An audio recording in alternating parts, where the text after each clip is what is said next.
Goedemorgen, we zitten hier samen met de jongens van Yager. Net Dead Island 2 gespeeld, behoorlijk bloederig. I had 69 kills. Is that a good one? That's pretty decent for a first playthrough. Mine is better, of course. I always play Invader, but I couldn't chase any demo, so probably my score would have been higher. Yeah, right. So tell me more about Dead Island 2. Dead Island 2 is our baby. Jan and I are responsible for it. We love our baby. We have kind of like shared custody. We also fight a lot. Okay. You know, if the game wants to stay up too late and has weird friends, you know, teenagers. Like, because Dead Island in development is currently it's going through its teenage years, you know. It's almost done, it's almost grown up, it's super rebellious, doesn't want to leave the house or get up on time and everything. So we're actually pretty happy to be here, and people back in Berlin are working on the game. Okay. Yes. But the first game was made by another studio, right? Yes, it was made by Techland.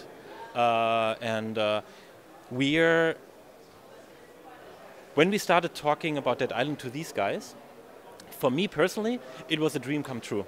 I'm not kidding you. Because I really liked the first game. It was super popular in our studio. When we were finaling Spec Ops, there was almost always some people playing it on lunch breaks. Because what stuck with us is, I'm not making that up. And because you could play for like 20 minutes or so, and you didn't need to wait for other people, you know, could jump into the game, and you always got something like a little bit of XP or one new weapon or whatever. So it was cool to have fun in the lunch break. And then we realized that when you talk about it afterwards, people were always talking about cool actions, you know, oh, did you see that zombie go flying, blah, blah, blah, which didn't really fit with how the game landed on my desk. Because the first thing, probably like you, I saw this super awesome trailer. And then I saw the game and I was like, what? Yeah. How? There was a big difference between you got the perfect cinematic trailer made in Great Britain, I guess, and then you had the game, and there was a big difference, right? Yeah. So what we thought when we started talking to Deep Silver, we asked them, so what would you like? You know, would you like this or that? Because having both that doesn't work. You cannot have both.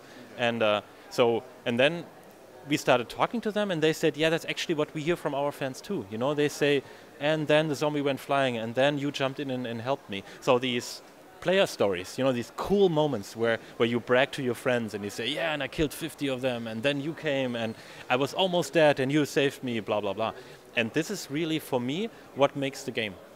And this is the core of Dead Island. There's a lot of other stuff, you know, like crafting and different classes and huge worlds for you to explore and stuff to do. But at the core, what you do is you have fun in the apocalypse slaughtering zombies. Like our top #1 most important rule we have in the studio, actually printed out and on the wall, is never do anything that keeps people from playing together.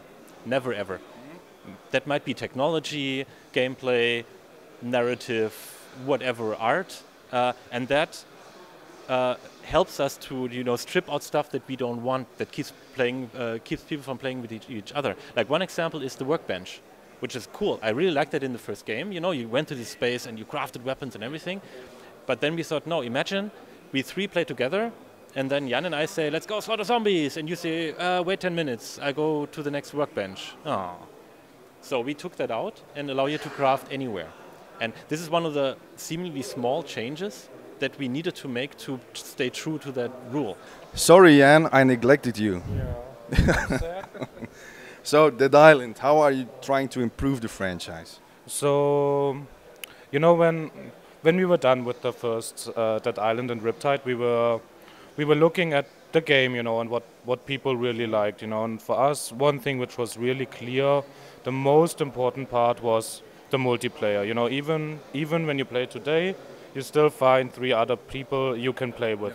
So for us, it was like, how can we bring that to the next level? You know, how can we improve upon that? And then, you know, one of the first discussions I had with Bernd was just about that. You know, what can we do with the multiplayer? And for us, after a while, it became obvious that we need a seamless world. You know, it's like I started Island 2, and I'm in this big open world of California, and I'm alone. It feels like a single player, you know. I can do my stuff, I can play normal quests, go for some loot, you know, go into a house and look if I can find a blueprint and some resources.